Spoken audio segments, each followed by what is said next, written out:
Okay, time is 7:14 p.m. Day one, 24th February, day one of the Russian invasion into Ukraine. One thing I'll say here is that I just went to the supermarket. I thought I'll grab some meat and some frozen stuff just in case and really stock up the fridge. And what I see at the supermarket is not congruent with what I feel myself. So I have this uneasy feeling that the world is coming to an end, right?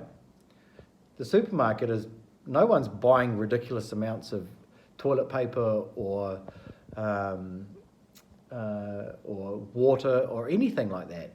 You know, I saw one guy was like, him and his wife, I assumed, had their kid on their scooter and they were just rolling them around. And it's like, now it's 7:15, so it's probably half an hour ago.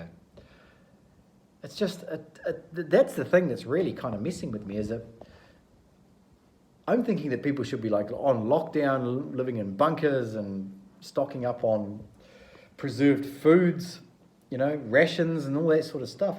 But nobody is, so that's really fucking with my head. But that aside, you know, I was just, on another note, I was just reading an article here from RT Media, which of course is Russian state media.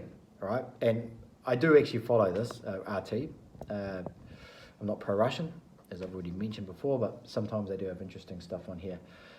Basically, what was just released on here was that Moscow, or Putin, is willing to negotiate the terms of surrender with Kyiv regarding to the ongoing Russia military offensive currently taking place in Ukraine. The article goes on to, I mean, the long and the short of it is that Putin is now saying, okay, you saw what I can do, right? You saw what's going on. And now I want to talk. Because yesterday or the day before, calls to the Kremlin were unanswered by Zelensky, apparently. And I guess, like, it's like a game of chess, you know? And if you're watching someone who's really good at chess, you don't know what they're doing until afterwards you go, I get it. I should have seen that one coming. So he could have done a bullshit talk, which is probably done for the last 5, 6, 7, 8, 9, 10 years beforehand that was going to go nowhere, but he wanted to take the Donbass region. He wanted to secure that region. And he also wanted to make sure that Ukraine's military couldn't be deployed and take him out there, or later on, if Ukraine doesn't surrender or doesn't sit down at the table and do the negotiations, right? So now there's it's on the table. It's like, okay, what do you want to do now? Do you want to go another night like this, where we will? I'm sure there's another list of things that they're going to blow up, other government buildings. You know, basically they're going to try and narrow down wherever Zelensky is and try and find him. So Zelensky is going to have, he's going to have to stay and fight to the end. I don't know. I just can't even fathom how this is going to end. Either it ends before the end or it ends at the end. And then the end of that is like, okay, so all Ukraine was demilitarized in the sense that it was all blown to bits. Ukraine has now come in. They put some general in charge in Kiev. It's a military state, but Russian military. What happens to everything, right? Because when they took over Crimea, they said, Ukrainians that old land here, you've got to sell it now, or if you don't sell it, we're going to take it off you. So basically, they'd have to sell it for next to nothing because, of course, they have to sell it so people know that they have to sell it for next to nothing. Would that be the same thing that's going to happen here? And what happens with foreigners that own land, or people that have married a Ukrainian woman that have a legal right to be here, or that have a Ukrainian business that's under Ukrainian law? What happens to all of those things? You know, that's like the very end. That's the thing that, you know, that scares me the most.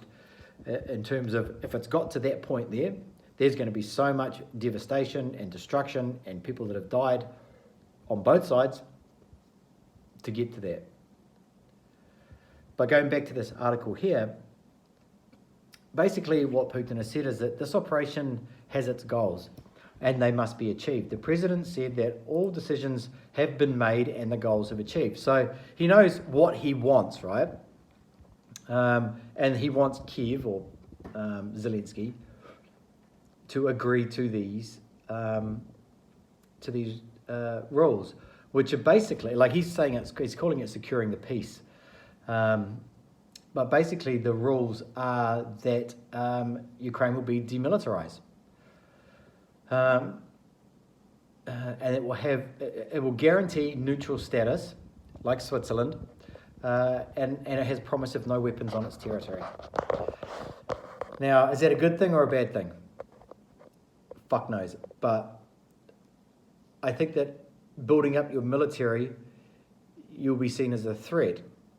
If you don't have any military and you're seen as kind of like what we call the GC in New Zealand, which is like the good cunt, the person that's everyone's friend, no one wants to mess with them, that can also be a good thing, but depends on who, like what's happening around, like the surrounding border. Because if someone doesn't have any ways to defend themselves, could Ukraine just be taken just like that, you know?